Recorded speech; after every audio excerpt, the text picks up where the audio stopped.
युनिपिन voucher युनिपिन voucher युनिपिन voucher अहिले हामीले जताततै युनिपिन भाउचरको बारेमा सुन्न र देख्न सक्छौँ र आजको यस भिडियोमा म तपाईँहरूलाई युनिपिन भाउचर भनेको के हो, यसको प्रयोग केका लागि गरिन्छ र युनिपिन भाउचरबाट कसरी फ्री फायरमा डायमन्ड टपअप गर्ने, कसरी पब्जीमा युसी टपअप गर्ने र कसरी हामीले युनिपिन अकाउन्ट क्रिएट गर्न सक्छौँ भन्ने सम्पूर्ण जानकारी म तपाईँहरूलाई आजको यस भिडियोमा दिनेछु। आजको यस भिडियो तपाईँहरूले हेरिसकेपछि युनिपिनको बारेमा सानोदेखि सानो कुरा र यसको प्रयोगको बारेमा तपाईँहरूले पुरै कुरा थाहा पाउनुहुनेछ।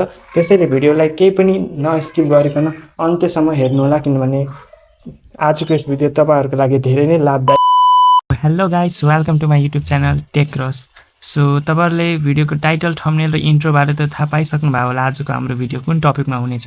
त्यसैले कुनै पनि ढिला नगरी म तपाईँहरूलाई डाइरेक्ट जो छ भिडियोको मेन टपिकतर्फ लग्छु। सो असम तपाईँहरूले लाइक र सब्सक्राइब गर्नुभएको छैन भने गरिदिनु होला। लागौँ तब भिडियोतर्फ। सो साथीहरू, युनिपिनबाट कसरी फ्री फायर अथवा पब्जी युसी टपअप गर्ने र कसरी युनिपिन अकाउन्ट क्रिएट गर्नुभन्दा पहिला म तपाईँहरूलाई युनिपिन भनेको के हो भन्ने बारे तपाईँहरूलाई छोटो जानकारी दिन चाहे। युनिपिन भनेको एउटा करेन्सी जस्तै हो साथीहरू, जस्तै गरीना सेल्सहरू, जस्तै डलरहरू हुन्छ, त्यस्तै यो युनिपिन भनेको पनि एउटा ग्लोबल एक्सेप्टेड करेन्सी हो, जुन कि हामीले गेम्सहरूको टपअप गर्दाखेरि मुख्य रूपले युज हुन्छ साथीहरू। यही नै हो युनिपिनको बारेमा, त्यति भाष छैन। अब कसरी फ्री फायर डायमन्ड टपअप गर्ने लागौँ। सो साथीहरू, तपाईँले जो छ युनिपिनबाट फ्री फायर डायमन्ड पर्चेस गर्न आफ्नो गुगल तथा क्रोम ब्राउजरमा आउनुपर्छ र त्यहाँ गएर तपाईँहरूलाई के लेख्नुपर्छ भन्दाखेरि तपाईँहरूलाई सबभन्दा सजिलो गरीना टपअप सेन्टर एमवाई भनेर मेरो लेखेको आएको। तपाईँले के छ गरीना टपअप सेन्टर एमवाई भनेर सर्च गर्नुपर्छ। यहाँ हाम्रो फर्स्टमा आइसकेछ। म एक पेजलाई जो छ ओपन गरिदिन्छु। ओपन गरेपछि यहाँ साथीहरू थुप्रै अप्सन छ, सेल टपअप, यो धेरै अप्सन छ। हामीले केमा चुज गर्नुपर्छ, फ्री फायरमा चुज गर्नुपर्छ। त्यसै गरी यहाँ लगइनका पनि धेरै मेथडहरू रहेका छन्। हामीले के छ युआइडीबाट आफ्नो अकाउन्टलाई लगइन गर्छौँ। सिम्पली साथीहरू, मैले आफ्नो गेमको युआइडीलाई यहाँ के छ पेस्ट गरिदिन्छु र लगइनमा क्लिक गरिदिन्छु। लगइनमा क्लिक गरिसकेपछि साथीहरू यहाँ हेर्न सक्नुहुन्छ मेरो गेमको युजर नेम पनि यता देखाइरहेको छ र प्लेयर आइडी पनि देखाइरहेको छ। यहाँ तपाईँले हेर्न सक्नुहुन्छ यति यति डायमन्ड जो छ यहाँ रहेको छ। जस्तै यदि मलाई 240 डायमन्ड पर्चेस गर्नु छ भने म 240 डायमन्डमा सबभन्दा सुरुमा प्रोसिड टु पेमेन्टमा तपाईँले क्लिक गर्नुपर्ने हुन्छ। त्यसै गरी यहाँ प्रोसिड टु पेमेन्ट तपाईँले क्लिक गर्नुभयो भने तपाईँहरूलाई सिलेक्ट अमाउन्टमा आउँछ। जस्तै मलाई 240 डायमन्डको टपअप गर्नु छ भने म 240मा क्लिक गर्छु। 240मा क्लिक गरेपछि यहाँ तपाईँले हेर्न सक्नुहुन्छ यहाँ फिजिकल भाउचर रहेको छ र वालेट रहेको छ। सो तपाईँहरूलाई फिजिकल भाउचर भन्दा राम्रो के छ वालेट हुन्छ। तपाईँले वालेटमा आएर यो युपी पोइन्ट छ नि, युनिपिन भाउचर पोइन्टलाई तपाईँले क्लिक गर्नुपर्ने हुन्छ। क्लिक गरेपछि तपाईँहरूलाई जो चाहिँ यस्तो पेज आउँछ, साइन इन टु युनिपिन भन्ने यस्तो पेज आउँछ। अब तपाईँहरूले फर्स्टमा अकाउन्ट क्रिएट गर्नु भएको छैन, न्यू हुनुहुन्छ भने साइन इनमा तपाईँहरूले क्लिक गर्ने होइन कि यता तपाईँहरूले साइडमा साइन अप नाउ तपाईँहरूले देख्न सक्नुहुन्छ। यहाँ तपाईँहरूले साइन अप नाउमा क्लिक गर्नुपर्ने हुन्छ।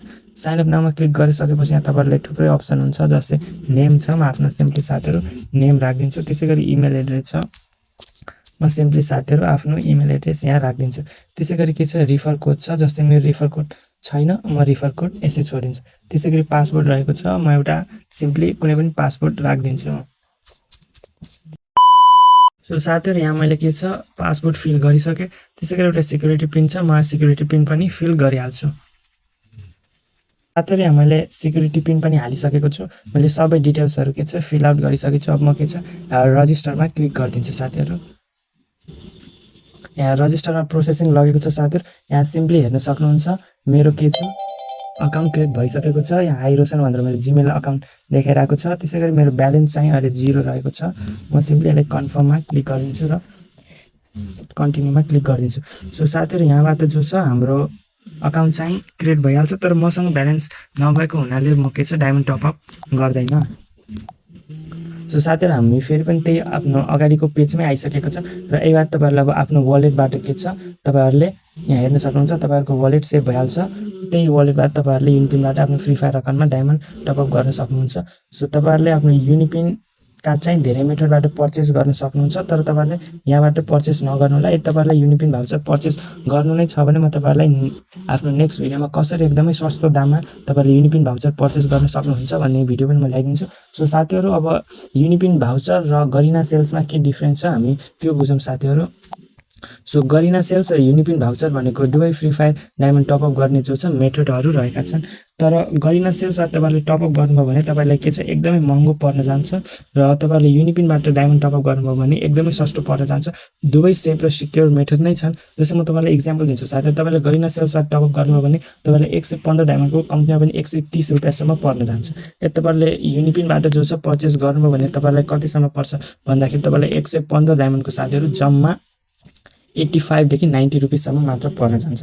सो पैसाको केसमा युनिपिन भाउचर एकदमै राम्रो र सिक्योर मेथड नै रहेको छ साथीहरू। सो आजको भिडियो कस्तो लाग्यो जस्ताको त्यस्तै हामीलाई कमेन्ट बक्समा बताउन नबिर्सनु होला।